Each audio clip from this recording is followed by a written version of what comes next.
At this week's press conference, I asked Michael Duff about the impact of the win over Derby on Saturday and how they need to keep the same concentration and performance levels at Bristol Rovers this week.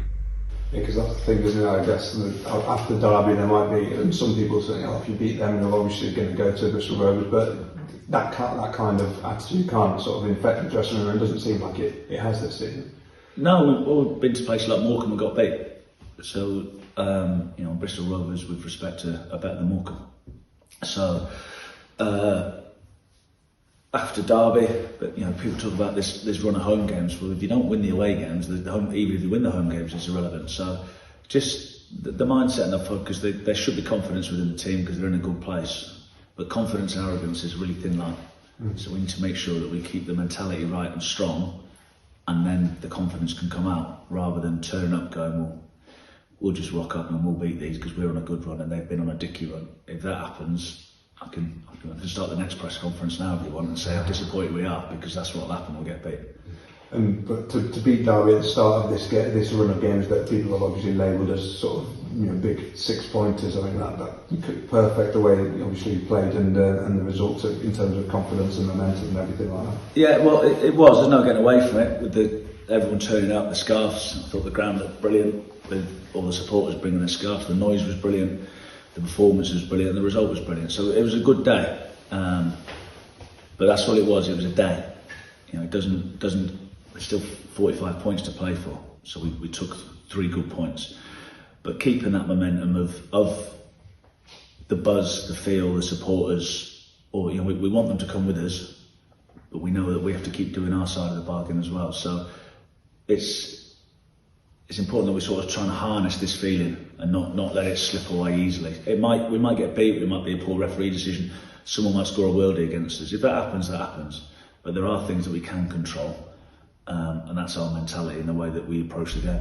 Hello and welcome to the Barnsley Chronicle offices, where as ever I'm joined by our in-house Reds expert, Doug O'Kane, to preview this weekend's action. And Doug, trip down to Bristol Rovers this weekend, a lot of time on the motorway for yourself and the Reds this year, back down to the southwest again. Yeah, a lot of M5 this season, especially these last few months and the next few months. I think there's Cheltenham, Forest Green, Exeter obviously again still to come. So yeah, lots of southwest. But yeah, looking forward to this one. Good memories of the 2019 game when they celebrated promotion there, and it's a nice, quirky little unusual ground which I quite like. So yeah, I'm quite looking forward to the journey, and obviously it helps when Barnsley are in such good form. I know Michael Duff's spoken about it. It's all well and good beating Derby at home and looking fantastic as they did. Got to back it up this weekend as well. Yeah, definitely. I mean, the form's been really good for the last few months, hasn't it? They've won 12 of 16, obviously all of the last 4 and 6 of the last 7. So hopefully that continues. If you'd like to think if they produce a similar sort of performance as they did on this Saturday, they can get another good result. But it's obviously not easy to be just a consistent machine. But that's what they're going to need in the next few months if they want to challenge for promotion. You mentioned obviously a lot of Barnsley fans are going to have a good memories of going down to that day. Only John Williams remains from that squad, which is incredible really. What were your memories of that day? Yeah, it was good. Obviously they were already up, weren't they? They got promoted a few days before when I think Sunderland and Portsmouth slipped up in their games in hand, so they got promoted without playing a game with a game to spare. But I think the title was still on the line. They lost the game, but the disappointment of that was put to one side straight away. They came out with the champagne and the trophy and all the banners, and there was an away end there. I think there's about 1,500 Barnsley fans there, and yeah, it was probably the most sort of clear memory I have of any promotion, because the playoff finals at Wembley were obviously great, but the celebrations seemed so far away from you or up in the stands, whereas this one I was literally between the away end and the celebrating Daniel Stender being thrown up into the air and stuff. So yeah, it's one of my big memories of covering the Reds over the years actually. Yeah. Where do Bristol Rovers threats come from? Yeah, well, you look at their front line, and they've got Aaron Collins, who's one of their top performers. He's got to be a candidate for Player of the Year for the whole division. He's got 15 goals. I think only Johnson Clark Harris Peterborough's got more than that, and he's got 10 assists, which is the most of the league. So 25 goal contribution was really impressive for a team that is sort of 15th, and it's his first season at this level as well. And then alongside him, very experienced players who most football fans will know. Certainly Scott Sinclair, who obviously went to the Olympics, played in the Premier League with Man City, and then John Marquis, who's been very experienced as well, been at this level for a long time, at Doncaster Rovers a few years ago. So yeah, probably the front line is the most threatening part. They're a bit weaker defensively. I think one of the most goals let in of any team, and if you look at their defence, they're all sort of 20 or 21 or 22. So obviously that doesn't necessarily mean they're a poor defence, but it's not usual to have such an inexperienced back four. Yeah, and a few former Bristol Rovers players now at Barnsley, so they know a lot about each other.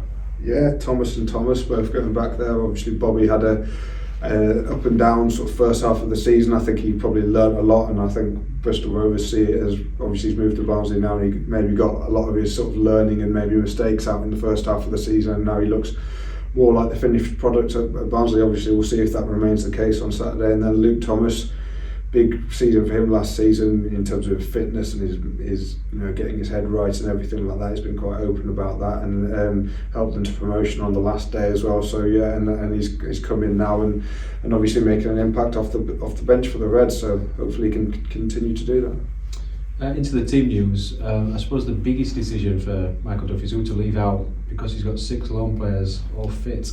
Yeah, that's true. So obviously Max Waters comes back after his suspension. So there will be 6. You can only pick 5.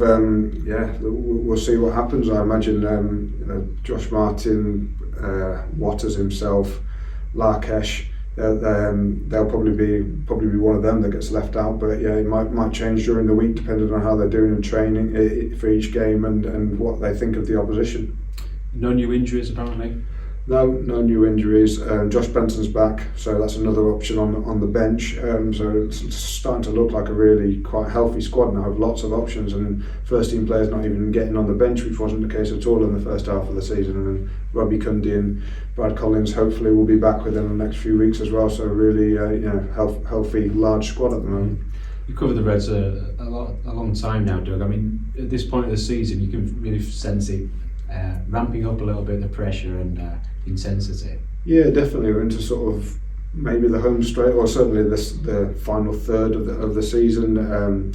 30 plus games played, and obviously it helps that Barnsley go into it on a great run. And I can definitely sense, I think I said this last week, but the feeling around the club and the fan base that it's crystallising for a lot of people that Barnsley are in a real promotion battle here, because sort of Christmas time, January transfer window, it seems like so far away, but now it's sort of not long to go, only a month or two, and then we'll see whether they've done it or not. Yeah. Okay, and remember, if you've enjoyed this preview, give us a like and a share on YouTube, and don't forget to sign up to our newsletters.